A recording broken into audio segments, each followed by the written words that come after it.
Jim Acosta is over at the White House.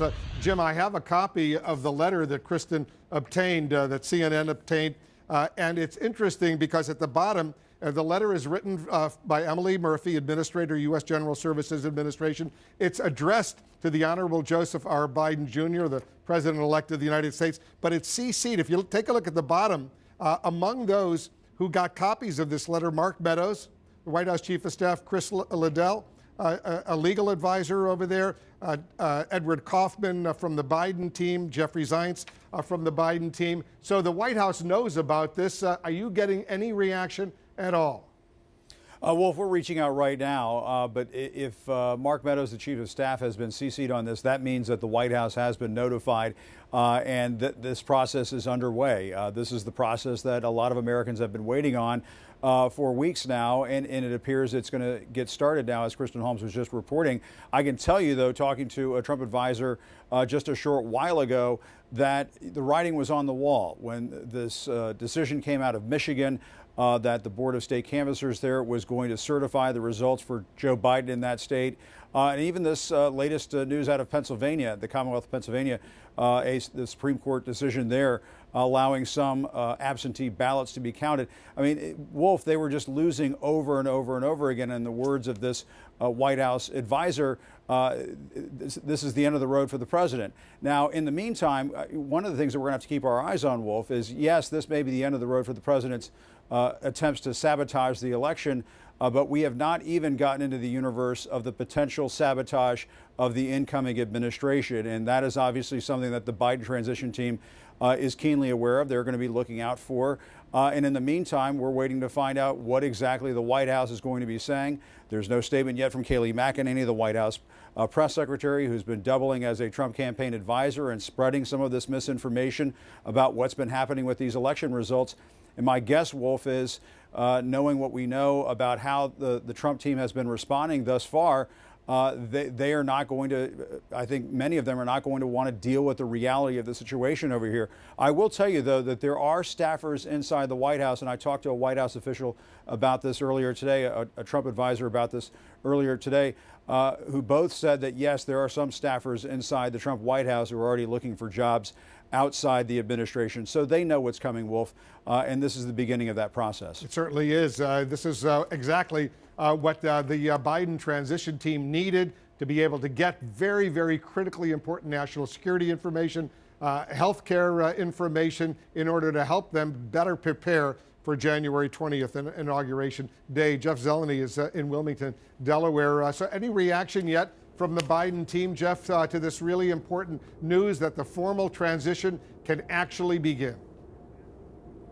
Wolf, it's certainly welcome news to them, and they have been thinking privately and quietly. It's been moving in this direction, but they did have their eye on Michigan. That is what, of course, moved this forward. But as of this moment, there is no official response from them. But we have been talking to people throughout the day, and one thing we've been hearing is that this validates, in their view, their decision to not take legal action. We've been talking here for the last more than 2 weeks or so, largely here in Wilmington, about the decision, should they take legal action or not? And it was the president-elect, I'm told, who was taking a cooler temperature throughout all of this. We've heard him speak about this publicly, to not take legal action, to try and build up a public campaign. And that is what the Biden campaign decided to do over these last 2.5 weeks or so. Build a public relations campaign, if you will, to get Republicans and Democrats alike to write op-eds, to put pressure on this government to get to this point. So it's unclear what effect that had, but we have seen Republican senators really coming out all day long, Lamar Alexander and others, saying that Joe Biden is indeed president-elect. So from the Biden campaign's point of view, first and foremost, they were moving forward, announcing cabinet secretaries, West Wing staffers, and not taking legal action because they thought that could, potentially tie them up. So they are certainly feeling validated about this, Wolf, and as soon as we get a comment from them, we'll come back to you. Jeff Zeleny, stand by. Jim Acosta, stand by. I want to bring in our special correspondent, Jamie Gangel, and our CNN political commentator, Bakari Sellers. He's the author of the new book, My Vanishing Country. Bakari, this is really significant, the fact that this transition can now begin. This is precisely what the Biden transition team needed, all the practical information that they will now get to help them better prepare for taking office on January 20th. What's your reaction to this significant development? Emily Murphy, the administrator of the General Services Administration, now finally, nearly 3 weeks after Election Day, finally acknowledging that the president-elect, Joe Biden, is the apparent winner of this election.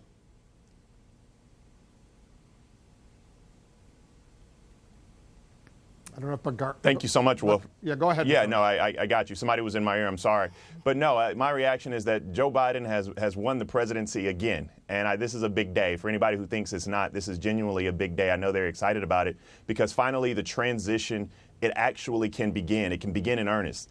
We do know, however, that Donald Trump's going to try to do absolutely everything within his power to prevent this from happening.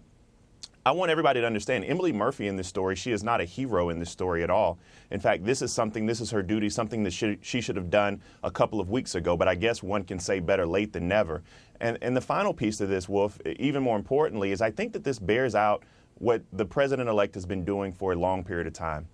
Joe Biden has said for the longest that his campaign was going to be disciplined, his presidency was going to be disciplined, and he was going to build some consensus, Democrats and Republicans together to move this country forward. This was a perfect example of that.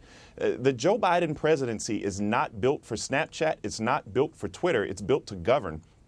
And by not suing, by being patient, by allowing some senators the time to breathe, by allowing some Republicans to come on board, he finally got the result that this country needed. It wasn't when we wanted it, but it's right on time. You know, Jamie, this ascertainment, as it's officially called by the GSA, now will allow the Biden transition team to make some significant progress moving forward. The president-elect, the vice president-elect, they'll get access to highly classified, that presidential daily brief from the U.S. intelligence community, and the incoming Coronavirus Advisory Council will now be able to speak with the outgoing experts and learn more about potential vaccine delivery to millions and millions of Americans. This is really significant, what the GSA administrator has just signed. It is a critical moment for the transition. It's also a critical moment for Republicans. You may have caught me looking at my phone. I just heard from a source close to the White House, it is over, quote, this is a blaring wake-up call for the president. And from a senior Republican official, based on calls today with heartbroken and angry Trump supporters, I can tell you the damage he has done by claiming this election was stolen is unparalleled and indefensible. I think what we saw today with Michigan and with Pennsylvania, and now with this announcement from the GSA, is that today, 16 days after we called the election for Joe Biden, is really a turning point.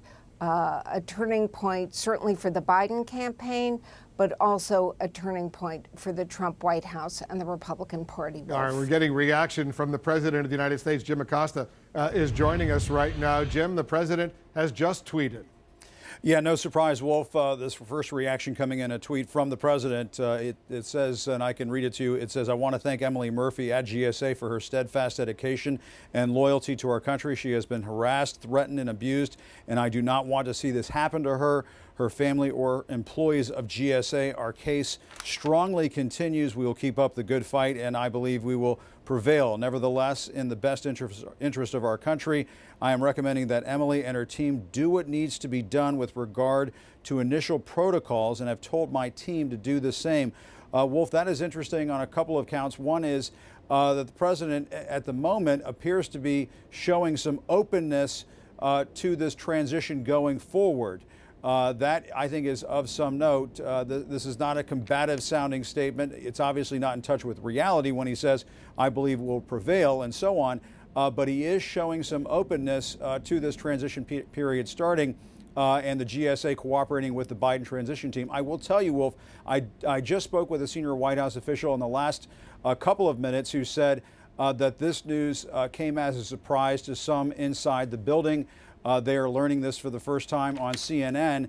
And while this official said, obviously there are staffers like this person who will be cooperating with the Biden transition team, This person couldn't speak for everybody in the building, but this is an indication, obviously, coming from the GSA, that this transition from one administration, the outgoing Trump administration, to the incoming Biden administration is starting. Wolf? You know, it's interesting, Jim, because if you read carefully what the president has just tweeted, he seems to be speaking out of both sides of his mouth. On the one hand, he says, our case strongly continues. We will keep up the good fight, and I believe we will prevail. But then he goes on to say, nevertheless, in the best interest of our country, I am recommending that Emily and her team do what needs to be done with regard to initial protocols, and have told my team to do the same. Meaning that he has told his team, cooperate with the Biden transition, make sure they are fully briefed on a wide range of issues in order to enable the incoming team to be prepared on January 20th when Joe Biden is sworn in as the 46th president of the United States.